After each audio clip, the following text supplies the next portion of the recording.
Lamont, obviously you saw a lot of stuff on film that made you want to bring Talon Cooper into the program, but can you speak to the growth from what you've seen on him, on film, on tape, beginning of the season, and to this point now where he's able to be a fifth-year leader for an NCAA tournament team with high hopes? Yeah, we've had growth has kind of been our thing all season for a lot of guys, but oftentimes you think about young guys when you think about that, just because typically they have the most room for growth. And it's harder for a guy that's in his fifth year to grow as much. But Talon's grown tremendously in a lot of different ways. Offensively, as a shooter, he's been really consistent. I think in his last year at Minnesota, he had good numbers overall as a shooter. But it was, started off the season with a bang and kind of just crept through it towards the end, where he's been really, really consistent as a shooter. I think where the most growth has happened with him is on the defensive side of things. I mean, he's had some moments defensively where he's had some matchups and guys are being really aggressive, and he's done some really, really good things for us defensively. I think we've created an environment where he and some other guys also have grown as leaders. They've been able to lead and have conversations and express themselves with words. In an environment where that's encouraged and where it's not just a bunch of guys throwing darts at guys, right? They get enough of that by way of social media. You think about it, if they put on social media the new shoes that they're wearing or what they had for dinner, somebody's going to throw a couple darts at it and say, that's the worst pair of shoes I ever saw. So we've created an environment where they feel comfortable doing that, and he's been one of the guys that have really used that as an opportunity to grow. Right there in the middle. College Basketball Review. True. You talked a lot about growth, Coach, specifically over the course of the season. What have you seen from Colin and his ability to work low in the post and grow his footwork ability over the course of the season? Yeah, well, there's growth, and then there's whatever the word that you would use, metamorphosis, possibly. Sometimes you go into a cocoon and you look like a worm, caterpillar, whatever it is, and then you come out and you look like a butterfly or a moth. And so that, to me, is metamorphosis, which is another whole level of growth. And that's what Colin has done. When you think about how far he was behind due to mononucleosis, he had an incredibly productive summer for us. He completely changed his body going into his senior year. A lot of people might not know the commitment and dedication that it took for him to do that in terms of changing eating habits and being consistent with his cardiovascular development and all that kind of stuff. So then to come into college and to contract mononucleosis and then go backwards, I think he lost 20 to 25 pounds at one point. And so from that first time that he was physically able to compete in a college game to who he is right now, it's metamorphosis. I mean, he was out there just trying to affect the game as a rebounder and as an active player. Now we run some offense through him. He scores with little effort. His ceiling is so incredibly high. It's really hard to put it into perspective because he's still not there. As crazy as that is, he's still nowhere near the player that he's going to be. But he's grown quite a bit throughout this whole season. First row. Alan Cole, GamecockScoop.com with Rivals. You said on Sunday you hadn't seen much of Oregon this year. Now that you've watched the tape, what stands out about them? And is there maybe an SEC team you face that is kind of similar to Oregon in terms of style or what they're going to bring? Not necessarily. I don't know that there's a good comp in our league or even anyone on our schedule that we played that would really work to prepare us for what they do. But they're really talented. You want to talk about growth? They've had a lot of growth as a team too. They've just due to injury and whatnot. They've had a lot of different lineups and guys in and out, and so.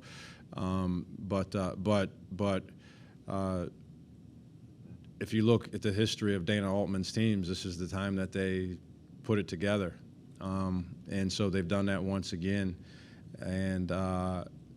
But it's a very versatile team. They can score in a variety of ways. I mean, they can beat you up on the inside. They also have some accomplished scorers on the perimeter. They're capable of shooting the ball, but what they really do is attack aggressively, and they're really effective at that. But talented team that is also playing their best basketball right now. And I keep saying that. I think when you get into the NCAA tournament, you're going up against a team that's really talented, or you're going up against a team that's extremely hot, or sometimes you go up against a team that's both of those things.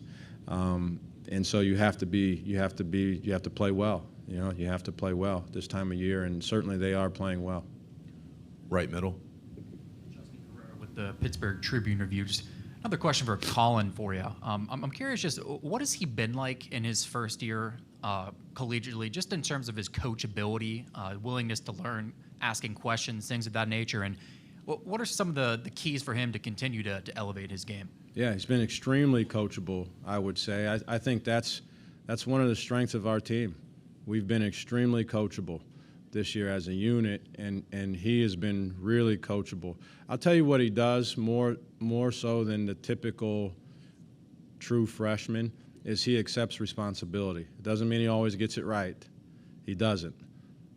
But he always accepts responsibility. He rarely shirks responsibility. When something happens on the play and you point out, he will take responsibility for it. And then I think by acknowledging those things and accepting responsibility, then you're more apt to try to change what you did that last time versus the next time.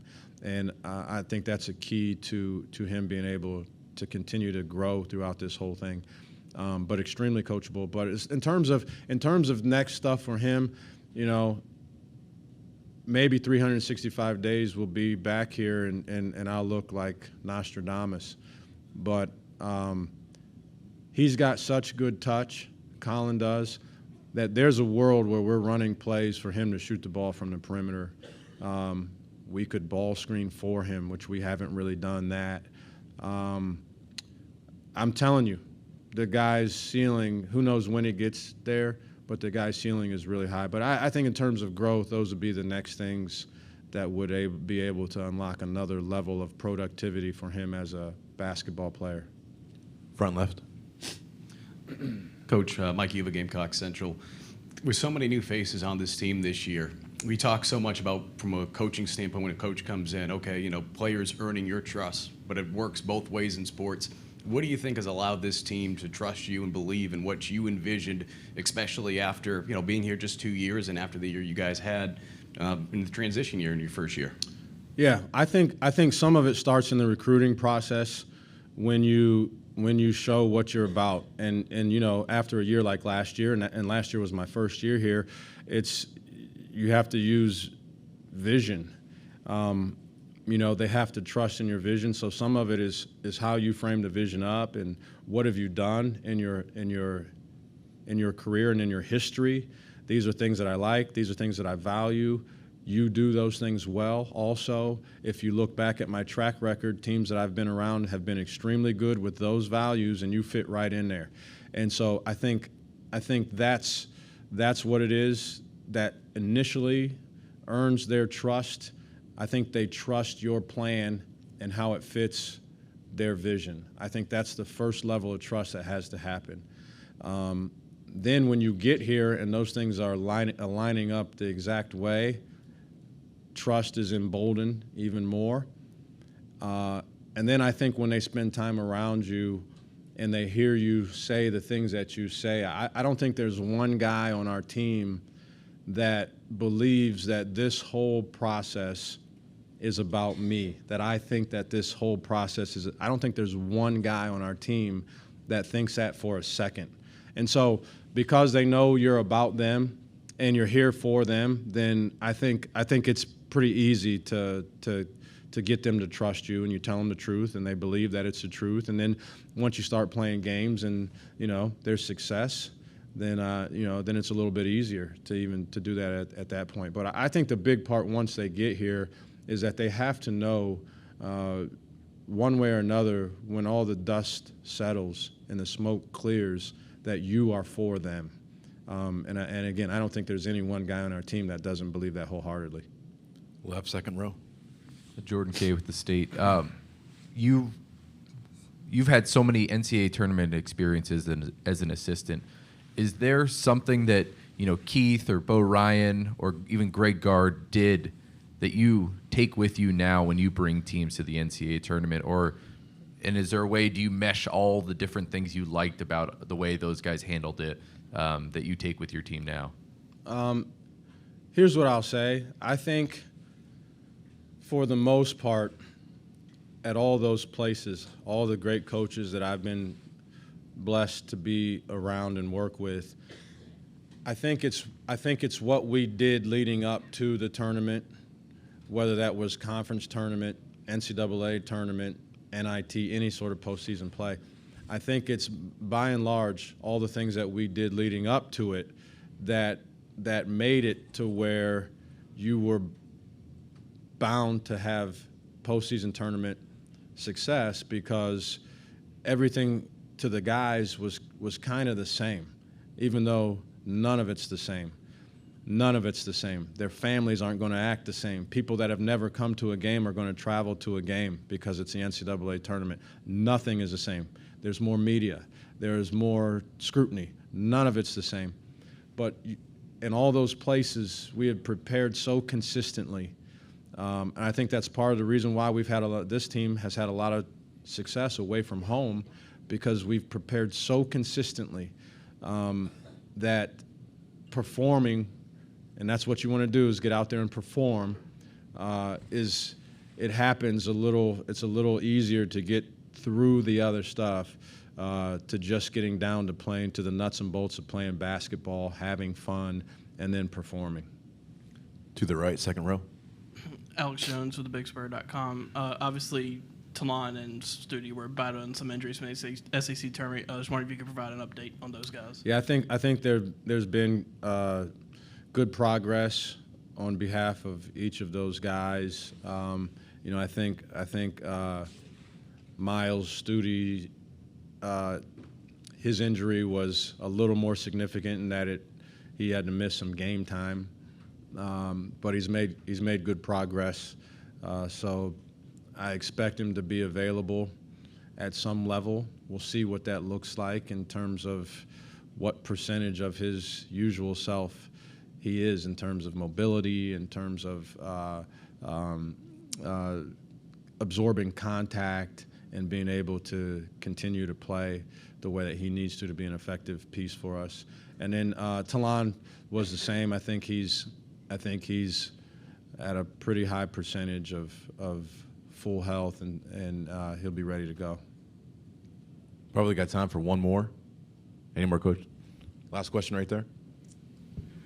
Hey, Coach. Sean Huang, NOLA Media. Sean? John. You had John. 3 of the guys up there before you, and they all seem so calm and collected. And I've watched you in big games, and I guess I want to know, what is the secret? I know the players feed off their coach. What is your secret of staying so calm? I think it leads back to what I just was saying in the other question. So much of my belief and our belief comes down to our preparation and what is happening in our preparation, and our conviction in what we do, our belief in how it works out for us to win, and the reproducibility of those things. I don't think we have to break any records in terms of three-point field goal percentage in order to have success. I think when you have such a belief in your process, such a belief in your system, such a belief in your guys, that's me and them, and that's them and me, and what we do, that I think there's no real overreacting. There's no real overreacting. Stuff's going to happen. That's just the way it is. And the sooner you can accept that it happened and figure out what the next thing to do and maybe how to prevent it from happening again, what the new normal, that was a phrase that we were all getting accustomed to, wasn't it, a couple years ago? Whatever that ends up being in a college basketball game, whether that's, all right, our starting point guard or center has his 4th foul with 9 minutes left. Well, what's the new normal now, and how do we do that, and what does it do? I think the belief in all that stuff allows you to handle those things. And I just had never really been an overreactor on game day in particular. You know, at practice, there's sometimes I'll turn it up, but I need a result, and we need something to happen the rest of the practice. We get on game day, guys got to play. They got to feel good about themselves. You know, I do a lot of teaching. I always use the analogy, you know, if you're in calculus class and you're not understanding how to do something in your calculus class, I'm not sure your teacher is screaming it at a different volume makes you learn it better. So, you know, I'll turn up when guys are not trying, when they're doing things that they know they're not supposed to do, but they really try hard to do what we ask them to do, so there's not a lot of that. Honestly, we get out there and we play. Stuff happens. Some of it's good. A lot of it's good usually. Some of it's not so good. And then we got to pivot and make another adjustment based on what's out there. And I think you have to have a cool, calm mind in order to do that. Thanks, Coach. Appreciate your time. Thank you.